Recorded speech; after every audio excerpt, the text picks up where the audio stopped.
So hello guys, कैसे हैं सभी लोग? Once again, I welcome you all in our UK Triple SSC Assistant Accountant लेखा लिपिक लेक्चर सीरीज। और आज हम लेक्चर 12 अपना डिस्कस करने जा रहे हैं। इससे पहले हम 11 लेक्चर्स ऑलरेडी अपलोड कर चुके हैं। इसके अलावा हमने 2 MCQ पर भी वीडियोस बनाए हैं, वो हमारे UK Triple SSC MCQ sections में प्लेलिस्ट में अलग से YouTube पर पड़े हुए हैं, तो उनको भी आप देख लीजिएगा। आज जो टॉपिक हम डिस्कस करेंगे वो है हमारा रिकॉर्डिंग ऑफ ट्रांजेक्शन्स। और रिकॉर्डिंग ऑफ ट्रांजेक्शन्स में हम आज बात करेंगे अपनी स्पेशल जर्नल्स के बारे में। देखिए, इससे पहले भी मैंने रिकॉर्डिंग ऑफ ट्रांजैक्शंस का पार्ट फर्स्ट कराया था और उसमें हमने सिंपल लेजर, पोस्टिंग, इसके अलावा जीएसटी की कुछ एंट्रीज, जर्नल एंट्रीज के रूल्स, डेबिट क्रेडिट किस तरीके से किया जाता है, वो सारी चीजें हमने बेसिकली डिस्कस की थी। आज के लेक्चर में मैं बात करूंगा स्पेशल जर्नल्स के बारे में। देखिए, समझाने से पहले मैं आपको बता दूं कि बेसिकली ज्यादातर हर चीज को जर्नल बुक में रिकॉर्ड करना जब हमारी फर्म बड़ी होती है तो बहुत ही एक कम्बरसम, बहुत ही एक टिपिकल टास्क होता है। तो बेसिकली हम क्या करते हैं, हम एक जैसे सिमिलर नेचर की ट्रांजैक्शंस को एक जगह रिकॉर्ड करने की कोशिश करते हैं। और जिन बुक्स में एक जैसी ट्रांजैक्शंस को जो सिमिलर नेचर की होती है, जब हम रिकॉर्ड करते हैं, जिन बुक्स में रिकॉर्ड करते हैं, उनको बोला जाता है हमारी स्पेशल जर्नल्स। लाइक जैसे कि एग्जांपल कैश बुक। तो कैश बुक में सारी कैश से जुड़ी हुई जितनी भी जर्नल एंट्री होगी वो हम किस में करेंगे, कैश बुक में। Purchase book, sales book, purchase return book, sales return book, journal proper. So these are our called our, हमारी ये क्या होती है, ये होती है हमारी स्पेशल जर्नल्स। बात आ गई समझ में? तो यहाँ पर देखिए, अगर मैं बात करूँ स्टार्टिंग में, in this lecture we discuss different special journals which are generally used to record the transactions of similar nature in a single place। एक जगह एक जैसे नेचर की जो ट्रांजेक्शन्स होती हैं उनको रिकॉर्ड करने के लिए जिन बुक का हम इस्तेमाल करते हैं उनको स्पेशल जर्नल्स बोला जाता है। For quick and efficient accurate recording of transactions, journal is subdivided। Journal को ही हम सब डिवाइड करते हैं स्पेशल जर्नल में। ये जर्नल के सब पार्ट होते हैं। These special journals are also called day books और subsidiary books। इन्हीं स्पेशल जर्नल्स को हम डे बुक और सब्सिडियरी बुक के नाम से भी जानते हैं। यूके ट्रिपल एसएससी में आपसे ये भी क्वेश्चन पूछा जा सकता है, बताइए कि डे बुक किसका अल्टरनेट नेम है, सब्सिडियरी बुक किसका अल्टरनेट नेम है। तो ये अल्टरनेट नेम है हमारा सब्सिडियरी, बेसिकली किसका, हमारी स्पेशल जर्नल बुक का ही हमारा नाम है क्या, डे बुक्स और सब्सिडियरी बुक्स। बात आ गई समझ में? अब इसके बाद बात करते हैं, special journals prove economical and make division of labour possible in accounting work. Special journals, अलग अलग बुक्स बनाना, उससे एक तो क्लैरिटी होती है, भाई कौन सी चीज आई, कितना पैसा आया बिजनेस में और कितना पैसा मेरे पास से गया, एक तो उस चीज की क्लैरिटी होती है। और इसमें हमारा पैसा भी बचता है, टाइम भी बचता है, बचत भी होती है। क्योंकि बार बार एक ही चीज, एक ही बुक में सारी चीजें रिकॉर्ड करो अलग अलग नेचर की, तो उससे क्या होता है कि एक तो अलग अलग फाइंड आउट करना, फिर उससे लेजर बनाओ, तो बड़ा टिपिकल टास्क होता है, उसमें टाइम कंज्यूमिंग भी होता है, इसके साथ साथ फालतू का हमारा पैसा भी जाता है, ठीक है ना। तो बेसिकली स्पेशल जर्नल जो है वो वहां पर प्रिपेयर की जाती है सिमिलर नेचर की जो ट्रांजेक्शन है उनको रिकॉर्ड करने के लिए। भाई अब बात कर लेते हैं हमारी स्पेशल पर्पस बुक में कौन कौन सी आती है। तो स्पेशल पर्पस बुक्स के बारे में अगर मैं बात करूं तो इसमें हमारी पहली आती है हमारी कैश बुक, दूसरी आती है हमारी परचेजेस बुक, तीसरी आती है परचेज रिटर्न और जिसे हम रिटर्न आउटवर्ड के नाम से भी जानते हैं, चौथी आती है हमारी सेल्स बुक, पांचवी आती है sales return, return inward book, और छठी आती है हमारी जर्नल प्रॉपर। ये सारी की सारी चीजें मैं वन बाय वन डिस्कस करूंगा, अभी नहीं करूंगा, एक एक चीज के बारे में अलॉन्ग विद द फॉर्मेट यहीं पे हम आने वाली स्लाइड्स में डिस्कस करेंगे। चलिए स्टार्ट करते हैं कैश बुक से। कैश बुक क्या होता है, देखिए यहां पर मैं आपको पहले यहां पर इसको मैं डिस्कस करूं, जो चीज लिखी हुई है पहले बता देता हूं। कैश बुक क्या होता है, जैसा नाम से पता लग रहा है कि कैश से जुड़ी हुई ट्रांजेक्शन्स को रिकॉर्ड करना जिस बुक में हम करते हैं उसे बोला जाता है कैश बुक। सिंपल, जैसे कि आपने किसी को कैश में पेमेंट किया तो वो कहां जाएगा, कैश बुक की क्रेडिट साइड में। किसी से पैसा आया तो वो कहां जाएगा, कैश बुक की डेबिट साइड में, तो उसको बोला जाता है कैश बुक। ठीक है, अब यहां पे बात कर लेते हैं। कैश बुक जो है, cash book is a book in which all transactions relating to cash receipts and cash payments are recorded. It starts with the cash और bank balances at the beginning of the period. Generally, it is made on monthly basis. This is a very popular book and is maintained by all organizations, big, small, profit, non-profit. It serves the purpose of both the journal as well as the ledger cash account. It is also called the book of original entry. When a cash book is maintained, transactions of cash are not recorded in the journal and no separate account for cash or bank is required in the ledger. Cash book क्या है? Cash book एक ऐसी book है जो कि maintain की जाती है मंथली बेसिस पर, ठीक है ना। और डे बुक कुछ लोग जो है वो डे बुक भी मेंटेन करते हैं बेसिकली। चाहे बड़ी ऑर्गेनाइजेशन हो चाहे छोटी ऑर्गेनाइजेशन हो, सभी लोग कैश बुक को मेंटेन करते हैं। अगर कैश बुक मेंटेन की जाती है तो इसकी जर्नल में अलग से ट्रांजेक्शन्स करने की जरूरत नहीं है, ठीक है। कोई भी सेपरेट अकाउंट बनाने की जरूरत हमारी इसमें नहीं पड़ती। अब देख लीजिए, कैश बुक भी हमारी अलग अलग तरीके की होती है। यहां पर हमने अपनी कैश बुक को 3 पार्ट्स में बांटा। Cash book is divided into 2 parts. कितने? 2 पार्ट्स। यहाँ पे 2 पार्ट्स लिखा है, लेकिन यहां पर हमने कितने पार्ट्स में बांटा है? 3 पार्ट्स में। तो इसको कर लीजिए, cash book is divided into 3 parts. अब कौन कौन सी? Single column cash book, double column cash book और हमारी पेटी कैश बुक। सबसे पहले बात करते हैं सिंगल कॉलम कैश बुक के बारे में। सिंगल कॉलम जिसमें बस कैश के आने की बात होती है, कैश के जाने की बात होती है, बस यही 2 एस्पेक्ट के बारे में बात होती है, ठीक है ना। इसका फॉर्मेट देखिए यहां पर क्या है। कैश बुक का format date, receipts, ledger folio, amount, date, payments, ledger folio, amount, ठीक है। अगर पैसा आएगा तो वो कहां जाएगा? डेबिट साइड में। अगर पैसा जाएगा तो कहां जाएगा? पेमेंट साइड में। पैसा आया तो रिसिप्ट्स, पैसा गया तो पेमेंट, ठीक है। तो ये तो हो गई हमारी सिंगल कॉलम कैश बुक, जिसमें एक कॉलम होता है कैश के रिसिप्ट्स के लिए, एक कॉलम होता है कैश की पेमेंट के लिए, ठीक है। उसके बाद नेक्स्ट आती है हमारी double column cash book. Double column cash book, देखिए इसको बताने से पहले मैं आपको बता दूं, मैंने पिछले लेक्चर में ही बताया था कि जितने भी आजकल के बिजनेसेस हैं, हमारी ट्रांजैक्शन ज्यादातर बिजनेसेस की कैसी होती है? बैंक के थ्रू। बैंक के थ्रू हमारी ट्रांजैक्शंस होती है। हमारे पास आज के समय में टेक्नोलॉजी है, फोन पे वॉलेट्स हैं, अलग अलग पेटीएम वॉलेट्स हैं, अलग अलग। इसके अलावा नेट बैंकिंग फैसिलिटीज ज्यादातर हम लोग यूज करते हैं। हर एक कंपनी, इसके अलावा हर एक कंपनी बैंक के पास अपना करंट अकाउंट खुलवाती है, जिसके बदले में उस अकाउंट पर उनको कोई इंटरेस्ट वगैरह नहीं मिलता, बल्कि इसके अलावा कंपनीज को कुछ बैंक को पैसा पे करना पड़ता है उनके अकाउंट मेंटेन करने के लिए, जिसको हम इंसिडेंटल चार्जेस और फिर कह सकते हैं कुछ बैंक वगैरह फीस चार्ज करता है, ठीक है। तो बेसिकली उस पर्पस के लिए हम क्या मेंटेन करते हैं? Double column cash book. जब हमारी एक कंपनी में कैश का आना जाना भी लगा हुआ है और इसके साथ साथ कैश जो है वो लगातार डेली बेसिस पे हमें जो भी पैसा हमने आज की, जैसे सपोज आपकी कोई दुकान है, आपके पास कुछ पैसा आया, आप ऑफिस बॉय को भेजकर वो पैसा डे टू डे बेसिस पे बैंक में जमा करवाते हो, तो वहां जब जो बुक का इस्तेमाल आप करते हो उसको बोलते हैं हम डबल कॉलम कैश बुक। क्या बोलते हैं? Double column cash book. उसमें कैश का कॉलम भी रहेगा और बैंक का कॉलम भी रहेगा। ये तो मैंने आपको बताया। यहाँ पर देखिए कैश बुक का, डबल कॉलम कैश बुक का यहाँ पर हमारे पास फॉर्मेट है date, receipt, ledger folio, cash, bank. Date, payment, ledger folio, cash, bank. ये तो हो गया हमारा डबल कॉलम कैश बुक का फॉर्मेट। इसके अलावा यहां पर एक और चीज डालिए, इसे क्या बोलते हैं? पे इन स्लिप। हर एक बैंक, अगर किसी कंपनी का खाता है किसी बैंक में, तो हर एक बैंक क्या करता है? कंपनी को एक बुक दे देता है जिसमें पे इन स्लिप की पूरी बुक रहती है।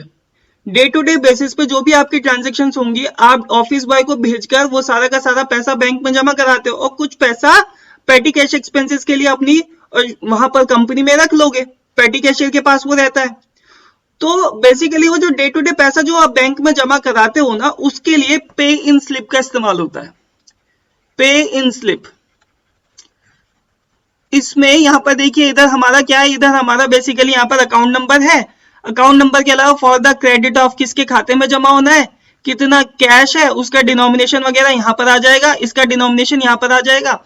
और बेसिकली यहां पर भी देखिए, यहां पर इन्होंने कैश के नोट्स वगैरह यहां पर रख रखे हैं, ठीक है ना। ये तो होती है कैश रिसिप्ट, इस पर स्टैंप लग के बेसिकली ये वापस कर दी जाती है।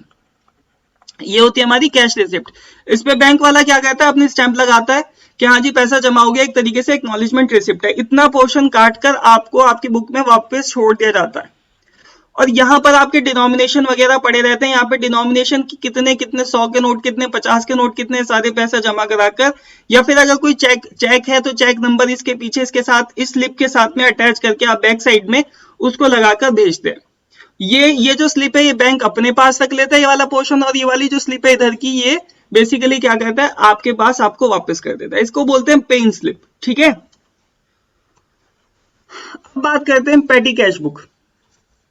पेटी कैश बुक देखिए, पेटी कैश बुक को समझाने से पहले मैं बता दूं कि बेसिकली बैंक में basically single column cash book या फिर डबल कॉलम कैश बुक को मेंटेन करने के साथ साथ कभी कभी बहुत ज्यादा कुछ ऐसे एक्सपेंसेस होते हैं बड़े स्मॉल नेचर के, जिनको अलग से एक तरीके से उनको कैलकुलेट करने के लिए या फिर उनका एस्टिमेशन या फिर एक तरीके से उनके रख रखाव के लिए मेंटेन करने के लिए हिसाब किताब रखने के लिए एक अलग से पेटी कैशियर को अपॉइंट किया जाता है। पेटी कैशियर का काम क्या होता है, हेड कैशियर क्या करता है, एक पेटी कैशियर को अपॉइंट करता है। भाई कितने, जैसे सपोज स्टेशनरी का सामान कितना है उसके लिए इस तरीके से पेटी एक्सपेंडिचर क्या होते हैं हमारे, जैसे छोटे मोटे खर्चे कंपनी से जुड़े हुए, तो भाई स्टेशनरी कितनी आई, पेंसिल कितनी आई, रबड़ कितनी आई, इरेजर कितनी आई, छोटी छोटी चीजों का हिसाब किताब रखने के लिए, या ट्रेवलिंग एक्सपेंसेस कितने हुए, कैरेज कितना हुआ, इन छोटी छोटी चीजों का हिसाब किताब रखने के लिए हम एक पेटी कैशियर को अपॉइंट करते हैं। उसको कुछ अमाउंट भी देते हैं at the end of the at the beginning of the month के शुरुआत में हम उसको कुछ अमाउंट देते हैं, 2000 रुपए 3000 रुपए कंपनी के डे टू डे रोजाना के खर्चों को एक तरीके से करने के लिए। और उसके बाद जब मतलब ऑलमोस्ट हमारा सारा का सारा अमाउंट जो है वो 2-3 हजार रुपए पूरे कंप्लीट हो गए, वापिस से वो हेड कैशियर वापिस से उतना अमाउंट हर महीने उसको पेटी कैशियर को देता है, भैया इससे अपना एक तरीके से दुकान को चलाते रहो, कंपनी को चलाते रहो। तो वही सारी चीजें यहाँ पर लिखिए, देखिए in every organisation a large number of small payment such as conveyance, cartage, postage, telegram and other expenses collectively recorded under miscellaneous expenses are made. These are generally repetitive in nature. लगातार day to day basis पे होते हैं. If all these payments are handled by the cashier and are recorded in the main cash book, the procedure is found to be very cumbersome. To avoid this, large organizations normally appoint more cashier, जिनको हम petty cashier के नाम से जानते हैं, and maintain a separate cash book to record these transactions. इन transactions को record करने के लिए एक सेपरेट कैश बुक मेंटेन की जाती है जिसे बोलते हैं हम पेटी कैश बुक। इसके नंबर ऑफ कॉलम्स डिपेंड करते हैं कि हमने कितने अलग अलग तरीके के छोटे मोटे हमारे अलग अलग तरीके के कितने हमारे खर्चे हैं। अभी बताऊंगा इसका फॉर्मेट भी। एक चीज होती है यहाँ पर यूके ट्रिपल एसएससी में यूपी में क्वेश्चन पूछा था, इम्प्रेस सिस्टम क्या होता है। देखिए इम्प्रेस सिस्टम क्या है, imprest system is a form of financial accounting, the most common is petty cash. The basic characteristic of an imprest system is that a fixed amount is reserved which after a certain period of time or when circumstances require because money was spent will be replenished। Impress system में अब इसको आराम से समझिए, impress system क्या होता है, imprest system होता है जिसमें कि एक स्पेसिफिक अमाउंट, एक धनराशि 2000 3000 5000 आपको कंपनी के बेसिकली खर्चों को चलाने के लिए, day to day routine functions को करने के लिए जितना पैसा आपको डे टू डे बेसिस पर चाहिए उसको करने के लिए आप एक पेटी कैशियर को देते हो। ठीक है, पेटी कैशियर क्या करता है, उन सारे जो भी 5000 6000 या 2-3 हजार रुपए जितने भी हेड कैशियर ने पेटी कैशियर को दिए उसमें वो सारा खर्चा करता है, और उसके बाद करने के बाद वो वापस से पेटी कैशियर को पूरा हिसाब किताब भेजता है। फिर से पेटी कैशियर महीने के एंड में दोबारा से नेक्स्ट मंथ के लिए उतना ही अमाउंट हर महीने भेजा जाता है। ठीक है ना, तो ये जो सिस्टम होता है इसको बोलते हैं imprest system. In advance provide a fix sum of money to the petty cashier. ठीक है, नाउ अब यहाँ पर देखिए मैंने एक बुक ऑफ समायरा ट्रेडर्स है, इसमें पेटी कैश एक्सपेंसेस पेटी कैश बुक के हमने कुछ ले रखे हैं। देखिए फॉर्मेट क्या है, अमाउंट रिसीव, शुरू में 2000 रुपए हेड कैशियर ने पेटी कैशियर को दे दिए, उसके बाद 2000 में से ये सारे खर्चे करे गए। ठीक है ना, तो 2000 यहाँ पर देखिए सबसे पहले अमाउंट रिसीव के बाद क्या आ गया, डेट, फिर क्या आ गया पर्टिकुलर, फिर क्या आ गया वाउचर नंबर, अमाउंट पेड, और ये सारे हमारे analysis of payment, postage, telegram, conveyance, stationery, miscellaneous etcetera. So this is the format of what, petty cash book. बात आ गई समझ में।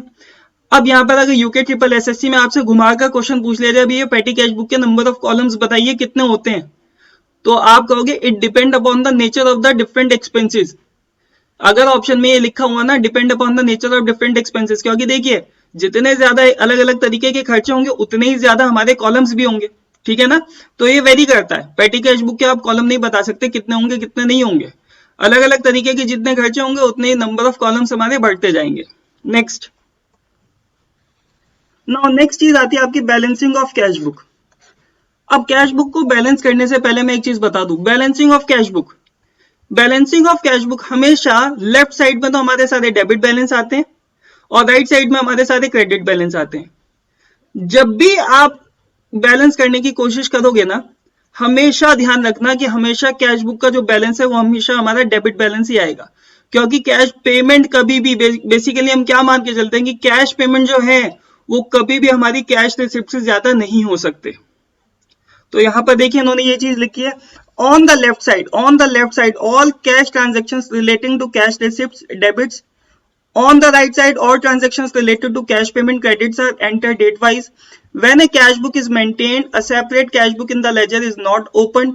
The cash book is balanced in the same way as an account in the ledger, but it may be noted that in the case of the cash book there will always be debit balance because cash payment can never exceed cash receipts and cash in hand at the beginning of the period. हमेशा cash का balance कैसा होगा, debit balance होगा। ये बात मेरी याद रखना, आपसे यूके ट्रिपल एसएससी में यहाँ से एमसीक्यू भी पूछा जा सकता है, कैश का कैसा बैलेंस होता है, तो आप क्या बताओगे, कैश का हमेशा डेबिट बैलेंस होता है। ठीक है, चलिए नेक्स्ट, अब बात करते हैं परचेजेस जर्नल बुक की। देखिए सबसे पहले यहां से यूके ट्रिपल एसएससी का बहुत मोस्ट फेवरेट और बहुत चहेता क्वेश्चन अगर मैं कहूंगा तो वो यही है कि परचेज बुक में किस तरीके की ट्रांजेक्शन्स को रिकॉर्ड किया जाता है। आप में से बहुत कम बच्चों को पता होगा, या चलिए आप महान लोग हैं, आप लोगों को पता होगा, ज्यादातर जो पढ़ते हैं अच्छे से अकाउंट्स उनको पता है कि जितनी भी क्रेडिट परचेजेस होती हैं, परचेजेस जो गुड्स आपने क्रेडिट पे उधार पे खरीदी, वही केवल हमारी परचेजेस में जर्नल बुक में परचेजेस जर्नल बुक में रिकॉर्ड की जाती है, जबकि कैश परचेजेस जो है वो हमारी रिकॉर्ड की जाती है कैश बुक में। तो यहाँ पर all credit purchases of goods are only recorded in purchase journal book, ठीक है ना। और जबकि जो हमारी कैश परचेजेस होती है वो हमारी कैश बुक में रिकॉर्ड होती है। परचेजेस जैसे कि purchases of office equipment, furniture, building are recorded in the journal proper.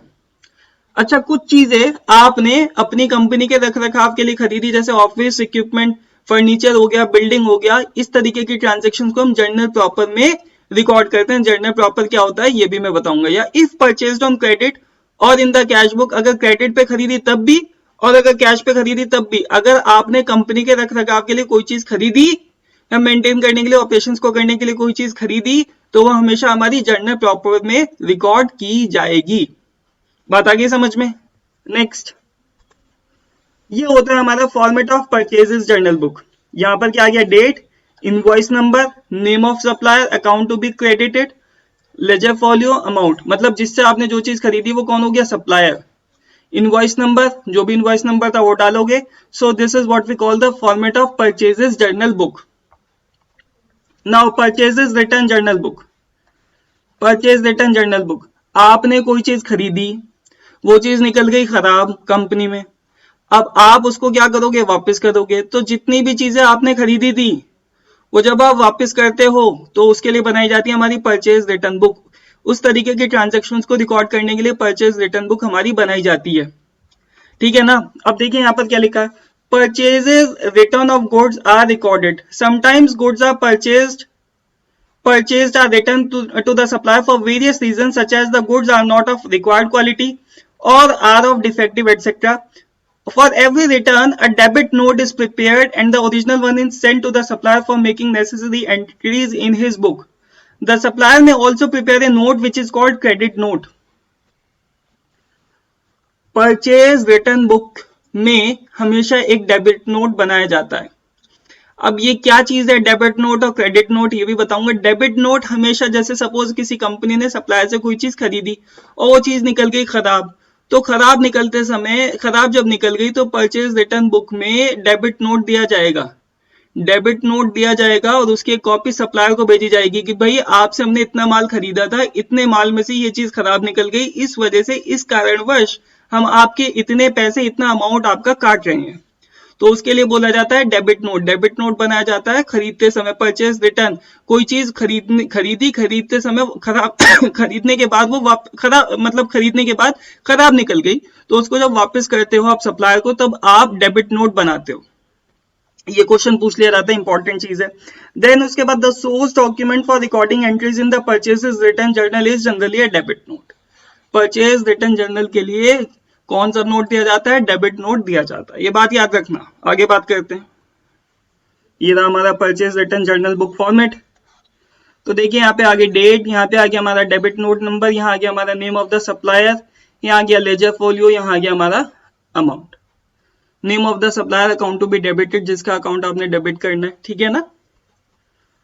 ये होता है हमारा, देखिए सारी चीजें बताऊंगा, सारी चीजें, डेबिट नोट क्रेडिट नोट का फॉर्मेट। यहाँ पर देखिए सबसे पहले number, again supplier name debit note में, किससे आपने खरीदी थी, ठीक है। चालान नंबर क्या था, वो पूरा ट्रक वगैरह आता है ना, उसमें लोड होकर आती है। डिटेल्स ऑफ गुड रिटर्न कितने की दी, address of the firm, firm का एड्रेस क्या है, डेट ऑफ इशू कितने की थी, signature of manager with date. तो ये पूरा का पूरा फॉर्मेट होता है किसका, डेबिट नोट का। क्रेडिट नोट नंबर, ठीक है। क्रेडिट नोट सेल्स रिटर्न करते समय यूज किया जाता है। यहाँ पर सप्लायर, बेसिकली सप्लायर क्या करेगा, सप्लायर मेंटेन करेगा, जिसको आप वापस भेजोगे, आपने आपके पास खराब निकल गई, जिसको आपने वापस भेजा सप्लायर मेंटेन करेगा। क्रेडिट नोट आप मेंटेन करोगे परचेज रिटर्न के केस में डेबिट नोट। अब क्रेडिट नोट में सप्लायर क्या करेगा, वो कस्टमर का नाम डालेगा जिससे वो गुड्स वापस आई, डिटेल्स ऑफ गुड रिटर्न, कैसी कंडीशन में थी, कितने की थी, address of the firm, date of issue, amount कितने की थी, signature of the manager with date. तो ये होता है हमारा डेबिट नोट और क्रेडिट नोट का फॉर्मेट। अब बात करते हैं सेल्स जर्नल बुक। जैसे परचेज जर्नल बुक में हम सारी क्रेडिट परचेजेस के बारे में बात कर रहे थे, सेल्स जर्नल बुक में हम सारी सेल्स, जितने भी आपने क्रेडिट पर कोई चीज बेची उसके बारे में आप बात करोगे, जितनी आपने सेल्स की उधार पर, उन सारी चीजों के बारे में हम बात करेंगे सेल्स जर्नल बुक में। बस इसको ऐसे समझ लीजिए। फॉर्मेट बिल्कुल सेम होता है जैसे परचेज जर्नल का होता है। Date, invoice number, name of the customer, ledger folio, amount, same format है।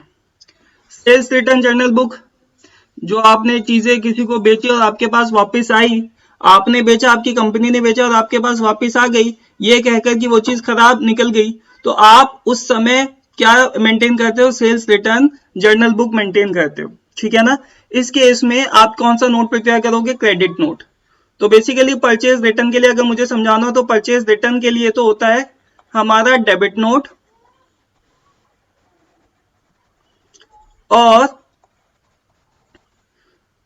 और हमारा सेल्स रिटर्न के लिए होता है हमारा क्रेडिट नोट।